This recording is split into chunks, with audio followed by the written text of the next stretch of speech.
Dear student, আজকে অত্যন্ত আনন্দের সাথে আরেকটি সফলতার গল্প আপনাদের সাথে শেয়ার করতে যাচ্ছি। অতি সম্প্রতি আমাদের অস্ট্রিয়াতে আরেকটি ভিসা হয়েছে। ভিসা পেয়েছেন আতিকুর রহমান ভাই।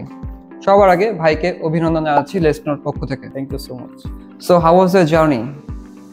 জার্নিটা আসলে সহজ ছিল না, অনেক বাধা বিপত্তি অতিক্রম করতে হয়েছে এবং ভালোই অনেক কষ্টের সাথেই আমি কষ্ট শেষে আসলে বলে না যে অনেক কষ্ট করলে বা ধৈর্য ধরলে সফলতা পাওয়া যায়। আমার সাথে অনেকটা ওরকমই হয়েছে এবং অনেক কষ্টের পরেই আমি এই পর্যন্ত এসেছি।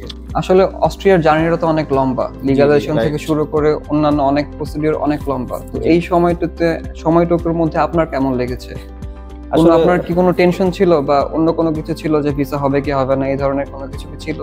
নাকি আপনার সম্পূর্ণ আস্থা ছিল যে না আমি পাবো এবং লেসনো খুব ভালোভাবে কাজ করছে আপনার সাথে? আচ্ছা, লেসনো ফার্স্ট অফ অল লেসনোর গাইডলাইন ছিল খুবই অথেন্টিক, কিন্তু আপনার যখন আমার লিগালাইজ পেপারটা আমি হাতে পাই, তো এরপর যখন ইউনিভার্সিটিতে অ্যাপ্লাই করি তখন থেকে মেইন টেনশনটা আমার শুরু হয়েছিল। কখন অফার লেটার আসবে বা কখন আমি ইউনিভার্সিটি থেকে কোনো মেইল পাবো।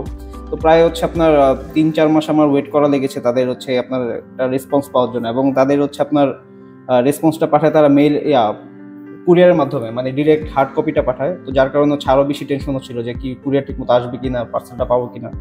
এই যাত্রার শুরু থেকে শেষ পর্যন্ত কখনো কি মনে হয়েছে যে আমি লেসনো দ্বারা প্রতারিত হচ্ছি বা আমাকে তারা কোনো প্রকার হিডেন কোনো কিছু রেখেছে আমার কাছ থেকে, এই ধরনের কোনো কিছু কি মনে হয়েছে?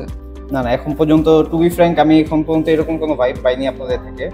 কারণ আমি যখনই লেসনোর সাথে কাজ করি, কোনো একটা স্টেপ শেষ হওয়ার পরেই আপনারা কিছু মানে অল্প অল্প করে পেমেন্ট চার্জ করেন, যেটা খুবই ভালো একটা জিনিস। কারণ আমাদের কাছে এতগুলো টাকা একসাথে হাতে থাকে না। তো এই জিনিসটা আমাদের জন্য অনেক হেল্পফুল হয় যে প্রত্যেকটা স্টেপ বাই স্টেপ আপনারা পেমেন্ট নেন একটা প্রসিডিউর শেষ হওয়ার পরে। তো এই জন্য আপনাদের প্রতি কখনো আমার ডাউটটা আসেনি, 100% ট্রাস্টই করতে পেরেছি আমি। এখন আপনার কি মনে হয় যে এই আস্থাটা আমরা অর্জন করেছি, তার উপরে ভিত্তি করে আপনি আপনার বন্ধু বা অন্য কাউকে কি আমাদেরকে রেকমেন্ডেশন করতে পারেন?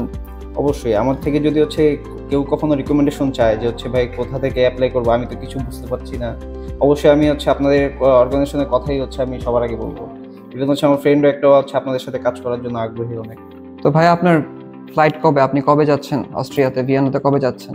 আমি ইনশাল্লাহ এই বছরের মার্চ মাসে আমি ইনশাল্লাহ ফ্লাইট। তো আমি আপনাদের সকলের দোয়া প্রার্থী যাতে আমি এখানে ভালো মতো পৌঁছাতে পারি। থ্যাংক ইউ ভেরি মাচ ভাই ফর ইউর টাইম।